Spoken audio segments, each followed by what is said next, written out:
Hey, what's up guys? Matt here with Fix Anything Save Money. Today we're going to be showing you how to replace the carburetor in this Honda HRR series lawnmower. You can see this is model HRR216K10VKAA. So we're just going to be showing you all the steps required to replace the carburetor, which is behind this air filter box, and then we're going to be replacing it with this aftermarket part by HRR. And you can see here, I'll show you everything you get in this carburetor kit. HRR is a company that offers parts for small engines. They have trimmer line, they have carburetors, they have fuel and air filters for small engines. They also have mower blades and they have chainsaw chains. So be sure to check them out. I'll put a link in the description on where you can pick up this carburetor kit. You get a whole bunch of parts. Their parts are really awesomely priced, so you get a great value when you pick up these replacement parts. So you can see here with this kit you get the replacement carburetor. They even give you a spark plug, they give you your gaskets, and then they give you gaskets for other types of carburetors, but these are the 3 gaskets that we'll use for this. They give you a fuel shutoff, and then they give you 2 different types of filters. You can see this is the filter for our model. And then they also give you a new fuel line. So with this, you're going to want to use a new fuel line with this carburetor. So what we're going to do is we'll take this fuel line off right here. When we get to that part, I'll show you how, and then we're going to trim this fuel line to the same size as the one that comes on. So we'll get right into this repair, guys. And I'll put a link in the description, like I said, that's going to take you right to this part. And be sure to check out all the other parts that HRR offers. So the first thing we're going to do is remove this air filter box cover. And to do that, there's 2 little tabs right here. You just push down on these 2 tabs, and then it slides out. And we could set that off to the side. We could remove our air filter. And then that's going to give us access to these 2 10mm bolts. These are long bolts that go through this air filter housing. They go through the carburetor directly into the engine. So they go through the gaskets, they go through everything. So when you remove these 2 bolts, it's going to loosen this cover, and it's going to let you remove the carburetor and everything else you need to disconnect. So when you remove these bolts, you just want to kind of hold on to this, because you're going to have gaskets that are dropping down and you just don't want to lose anything. Okay, so we'll show you what that looks like. We'll remove these 2 bolts.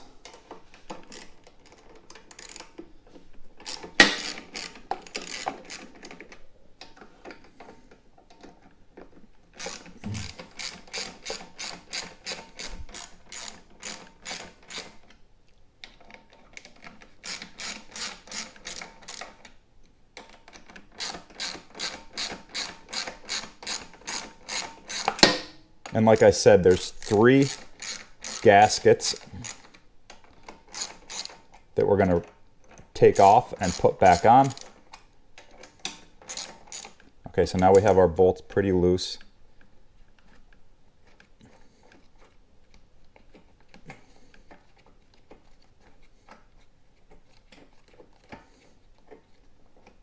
Yeah, they're pretty much threaded out of the engine now. So now we're just going to move our camera so you guys can see, and then we're just going to go through the process of replacing it very slowly for you so that you guys can make sure you're putting the gaskets back on correctly. Okay, so you can see this piece right here. This has a gasket that just fell down that goes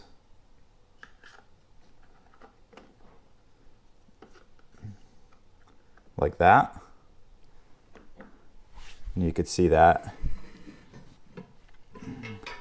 piece goes in just like that, and the gasket just fell off, but that piece goes in like that. So we could set this piece off to the side. And then we have this gasket which goes over the back of our carburetor like that. So we could set these two gaskets off to the side.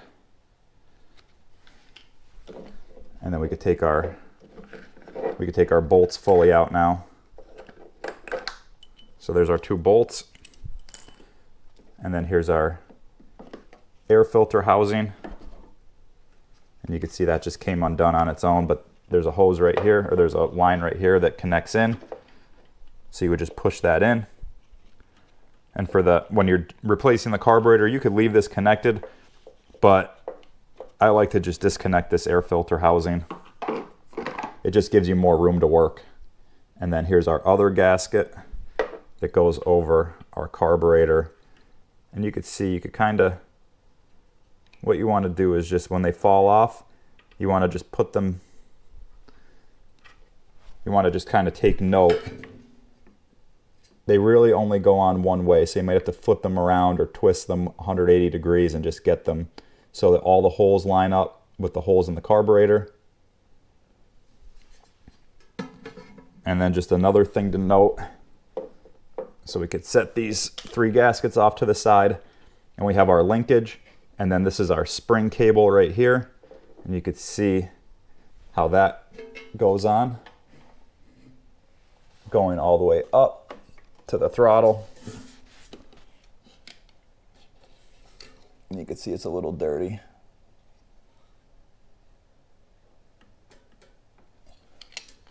And just feel free to pause this video if you're in the middle of replacing and you know, get stuck on a certain part. You could just pause it, go back, and just check out all those little shots that I just did of showing you everything. So now what we'll do is we'll remove our fuel line. So I'll show you what that looks like. I like to go very slowly because I know when people are doing this, they have a lot of questions. So really the two tools that we're going to need are 10mm and some needle nose just to get these clamps off. So to get these clamps off, they could be a little tricky, the OEM clamps. And you kind of just want to grab it and just kind of twist it up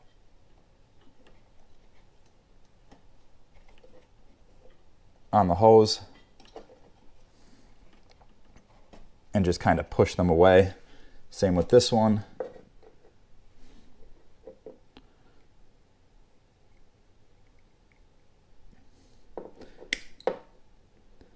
I actually like the clamps and the hose that Hypa sends more than the OEM one.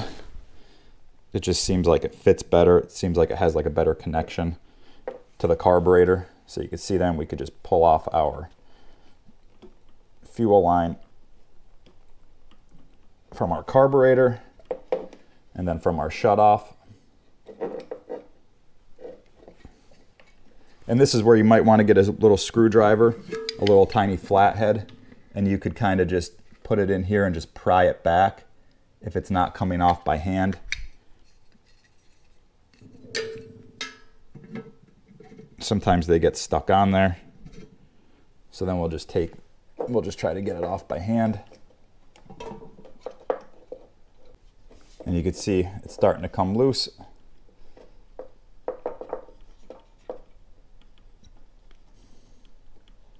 And this is honestly probably the toughest part of the whole repair, is getting these hoses off, getting the clamps off. Okay, so there's our fuel line. And then all we're going to do is just take our new one and just kind of line it up. And we're just going to cut it. So you can move this clamp up and then just line these up and then just get a pair of scissors and we're just going to cut our line.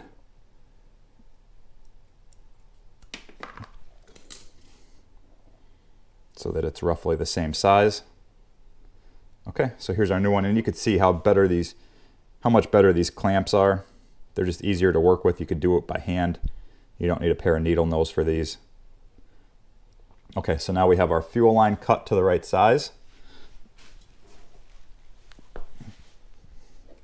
And then we could just take our needle nose and we could just remove our little spring cable first. And then I want to show you how to remove this linkage. Okay, and then to get this linkage off, all you're going to do is rotate the carburetor up, and you're probably going to have some fuel come out, and release it. And then also, what I should have mentioned earlier, and I will put a little text box, you want to shut your fuel off before you start this. So I already had it turned off, I just forgot to mention that. So that would be on this way.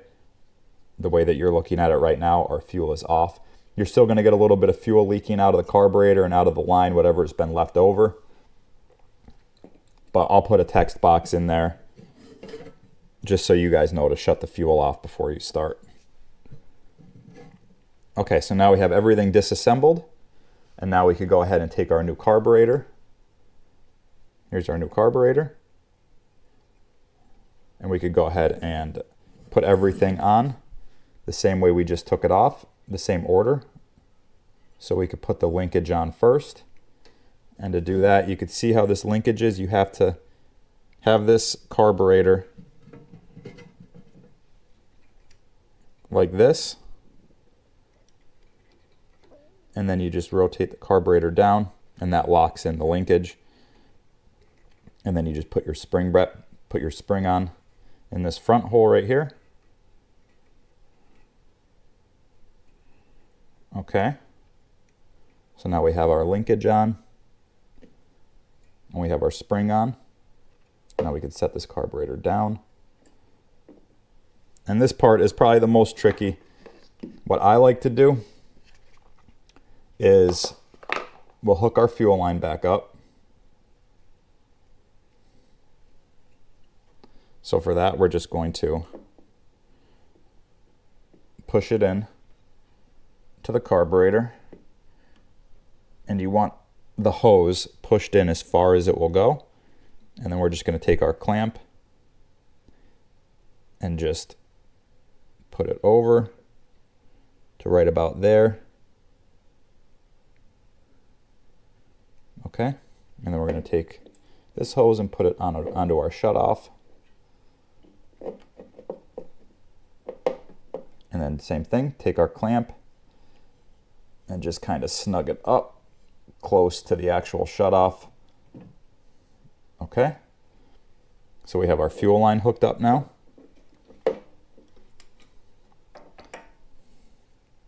And now this is what I was saying, this is probably the trickiest part. So we have our 3 new gaskets.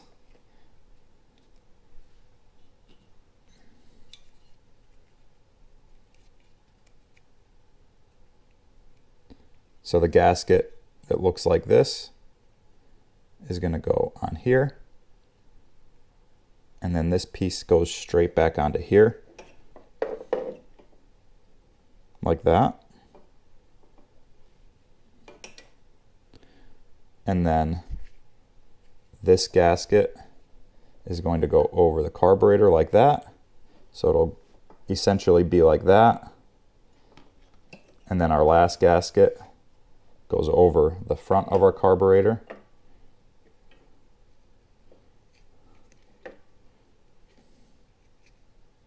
And this is where you just line up the holes.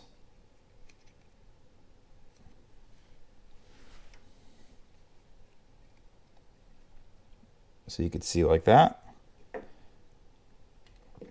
So what I like to do to get all of this back together as easily as possible, you just kind of set it all in a line, and then we know that our gasket's going to go on like that. So we could take our actual air box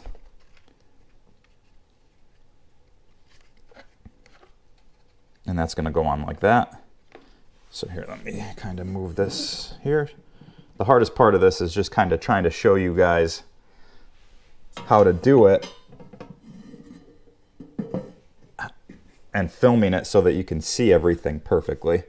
So we could just put our bolts right through our air box and then come on the back side of the air box, and then we're going to put our filter right on.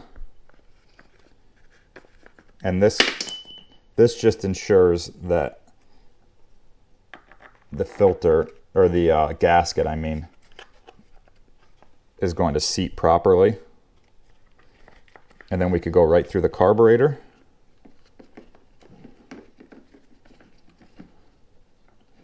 So let me see how this is looking. So then we're going to take these two bolts and put them right through the carburetor. And we know that the gasket is attached and is going to attach right to the carburetor. And then you can see here,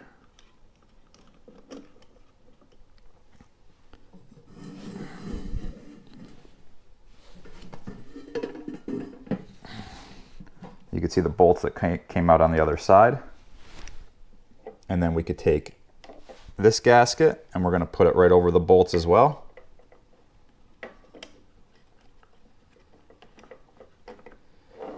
And one thing to note, these carburetors don't need to be adjusted. They're adjusted from the factory. So you shouldn't need to do any sort of carb adjustment. You should just be able to put this all back together, start it up, and run with it. Okay, so then now we could put, this piece goes on like that. So we're going to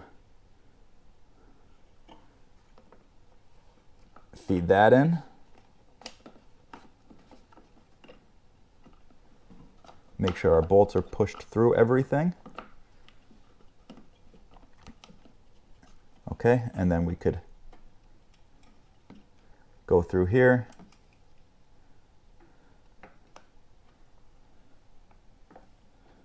And line it up with the engine.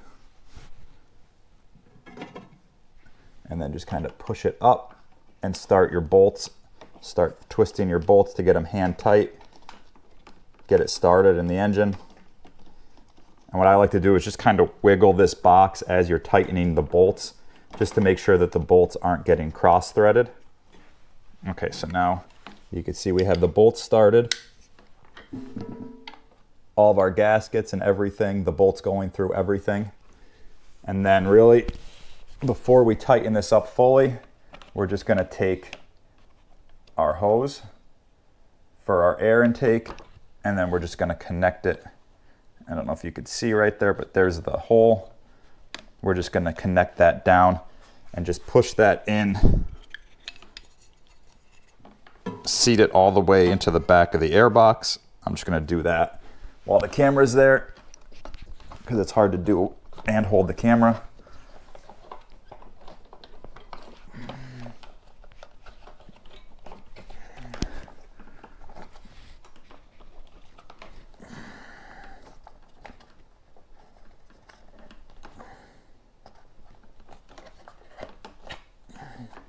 Okay, so now our line is hooked back up for our air filter.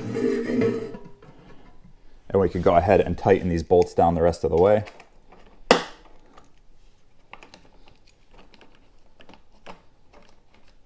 And you'll know if you're cross-threaded, because you can see how tight I could get these just by hand.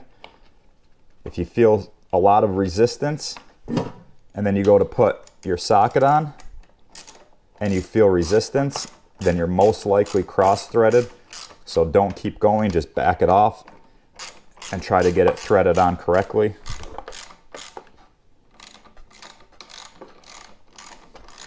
And I like to just kind of tighten these up, kind of like you would when you're tightening the lug nuts on a tire. You just kind of go one at a time, snug them both up evenly.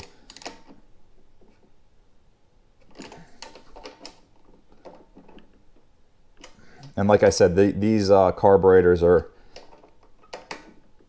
pre-adjusted in the factory, so you don't need to adjust any of your carbs. That being said, I am making a video on carburetor adjustments that'll be out in a couple days. And then I also have a video up on how to replace this pull start. So be sure to check that out. If your pull start's getting a little loose or it's not recoiling fully, Hypa also makes this cool pull start. And like I said, the parts are super affordable. And then you could put your new air filter on, but I recently did a tune-up. I also have a video up on how to change the oil, the filter, and the plug on this lawnmower. So if you want to subscribe to the channel, I pretty much show you how to do everything on this mower. So then we put our air filter back on, and then I'll show you what these clips look like. These are the ones that are going to go on top, and then these are the ones that link down onto the bottom. So all you do is just kind of put it over the top, and then just slide your filter up, put your clips in. Okay, so now our housing is back on. We have everything's connected. We could go ahead and turn the fuel back on, and then we'll go outside and we could start it. So yeah, guys, just be sure to check out my other videos on how to replace the pull start, the tune-up. Just subscribe to the channel and you'll find all those videos. And be sure to reach out if you have any questions on this repair. I will get back to you as soon as I can with answers. And then yeah, be sure to check out the link on where to buy this part from Hypa. So yeah, guys, that pretty much does it. Like I said, if you have any questions, reach out. Otherwise, thanks for watching. We'll see you next time.